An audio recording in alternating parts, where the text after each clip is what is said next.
everybody, welcome back to another episode of Dr. Movie. Mini reviews for movies while I'm driving my car to work or to wherever I'm going at the time. It's just the best way to utilize this time that I have every day to talk about movies that I've checked out. And hopefully you will check out too. Kind of getting into the seasonal spirit with things, and I thought I would take time to cover it's absolutely a classic. If you grew up, especially since the 80s, this is just kind of it's an all-time holiday classic. And I'm talking about Scrooged from 1988. The only problem that Scrooged had from being a legit all-time classic movie is the fact that it came out the same year that National Lampoon's Christmas Vacation came out. So it had some stiff competition.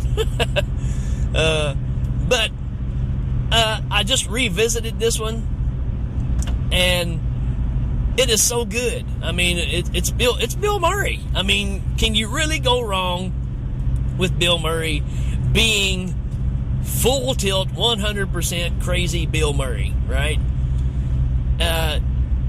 It's such a good movie. So many people in this movie. You got Buster Poindexter, Robert Mitchum, so many cameos, Buddy Hackett. I mean, all these legends are in this movie, and that's really how this was set up. I forgot to mention the great Richard Donner directing, right? Now, if you know me, if you listen to this show, then you know that Superman the movie is realistically my favorite movie of all time. Superman the movie and Phantom of the Paradise, I go back and forth between those two as my number one. Superman the movie is what made me a movie fan. It was the first time I saw a movie and realized that somebody made this movie. From the score to the way that's put together. Anyways, that's for another show. But Richard Donner directed Superman the movie, directed this movie. And it has a lot of that kindred spirit to it. And, you know, it's a classic tale of the Scrooge, right? The Dickens novel. And in modern times, if you will, 1988.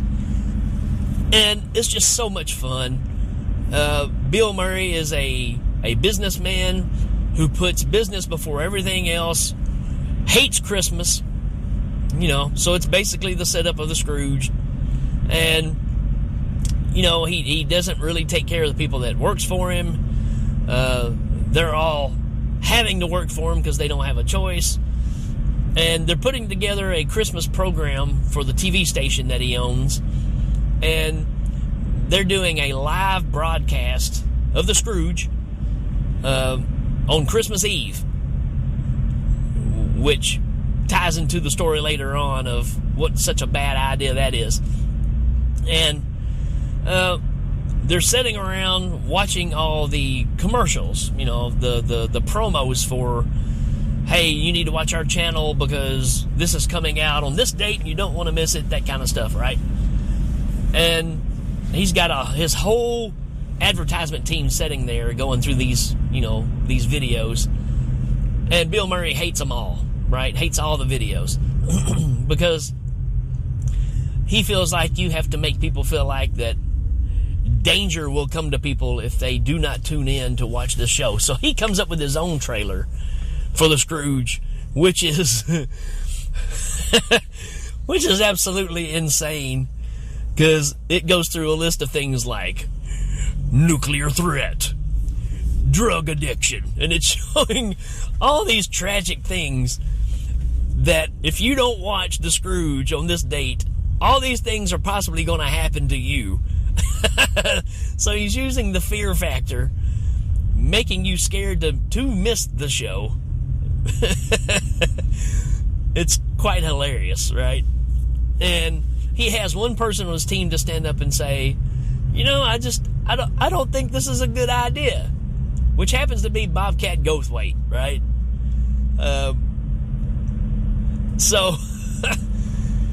And Bill Murray acts like he's being kind. Oh, really? Well, I didn't see that when I put this together. Maybe you're right. Maybe I need to change this. And as soon as he walks out, he makes sure that Bobcat's fired, right? He lost his job. So he's out on the street. And from that point on, as the movie moves along, you get shots of Bobcat losing his house, losing his wife, out on the street, becoming an alcoholic, all these things. I mean, so, as the movie goes along, Bill Murray's path of whatever's going on always crosses wherever Bobcat is and where he's at currently during the state of the story. It's a pretty brilliant idea. Again, but it's straight up Dickens, but the fact of you stay in tune with what's happening with him, because, you're looking for the payoff here, right? Well, needless to say, you get all the Dickens tropes in this as well. You got Bill Murray's whole family is pretty much in this movie, too. All of his brothers play roles. Matter of fact, his older brother, Brian, plays his dad when he's a kid. So, yeah, obviously you get, Ghost of Christmas Past, who's a taxi driver. It's Buster Poindexter.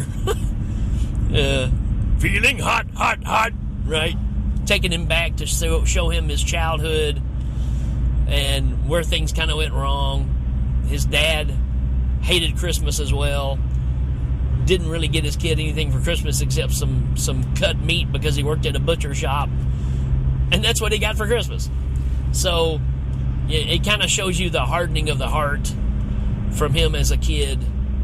And then you get Ghost of Christmas Present, which is played by Carol Kane, and she is hilarious in this movie. I mean, she's the sweet little, kind of Tinkerbell type character who's all bubbly and happy, but she means business and beats the crap out of Bill Murray throughout the whole process of him going and see what he sees with her, which is his brother opening up his gift, which they sent the wrong gift because he was going to send him a towel. That's how good of a character Bill Murray is. But he ends up, I guess his secretary ends up sending a different gift and sends him a state-of-the-art VHS player. It is 88, by the way, folks. So he kind of sees his brother, even though he knows his brother's not a good person, he still defends him and loves him because he's his brother. And he gets to see that firsthand.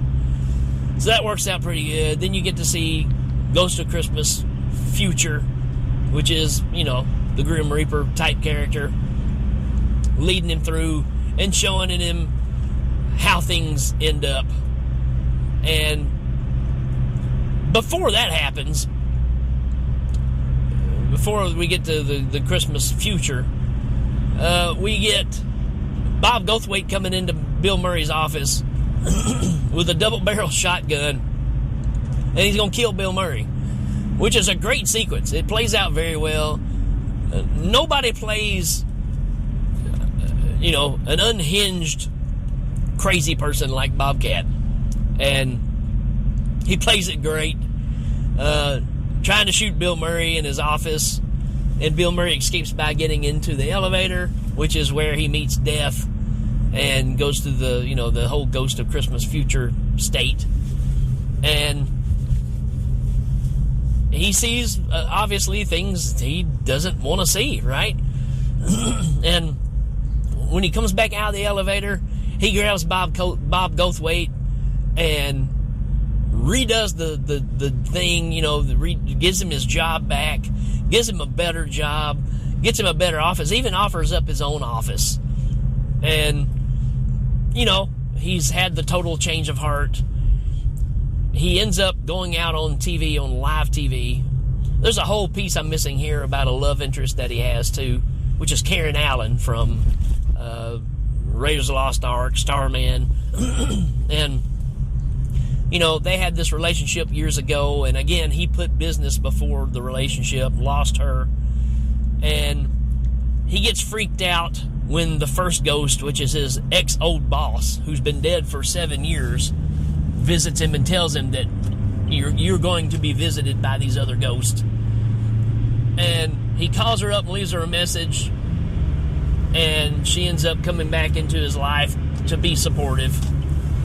But she's still weary of being around him because she knows where his heart is. But anyways, everything's going to work out like you expect.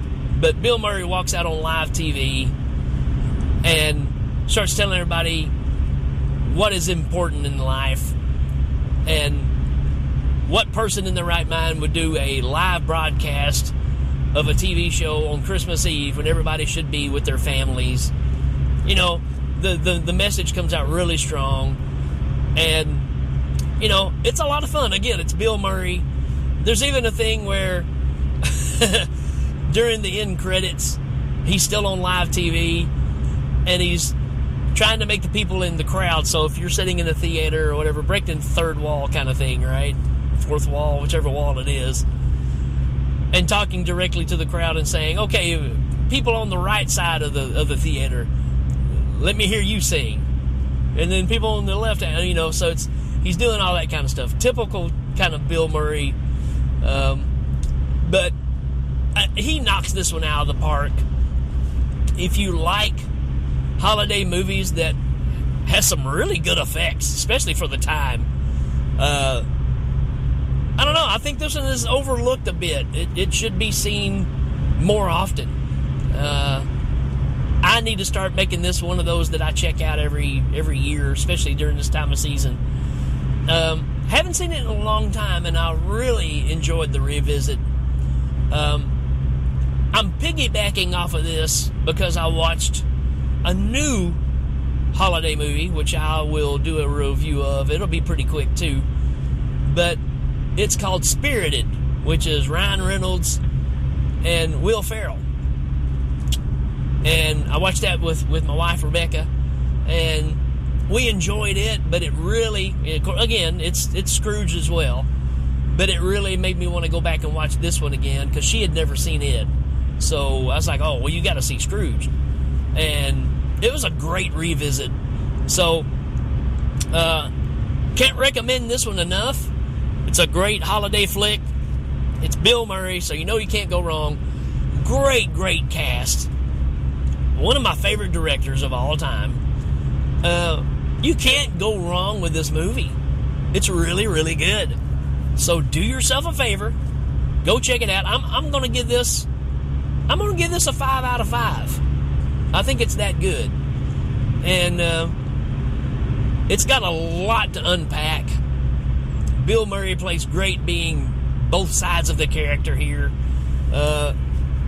It's just great. So there you go. That's my take on Scrooged. You need to check it out and do so as quickly as possible, and hope it really kind of gets you in the holiday spirit. Folks, till then, we will check you later. Adios.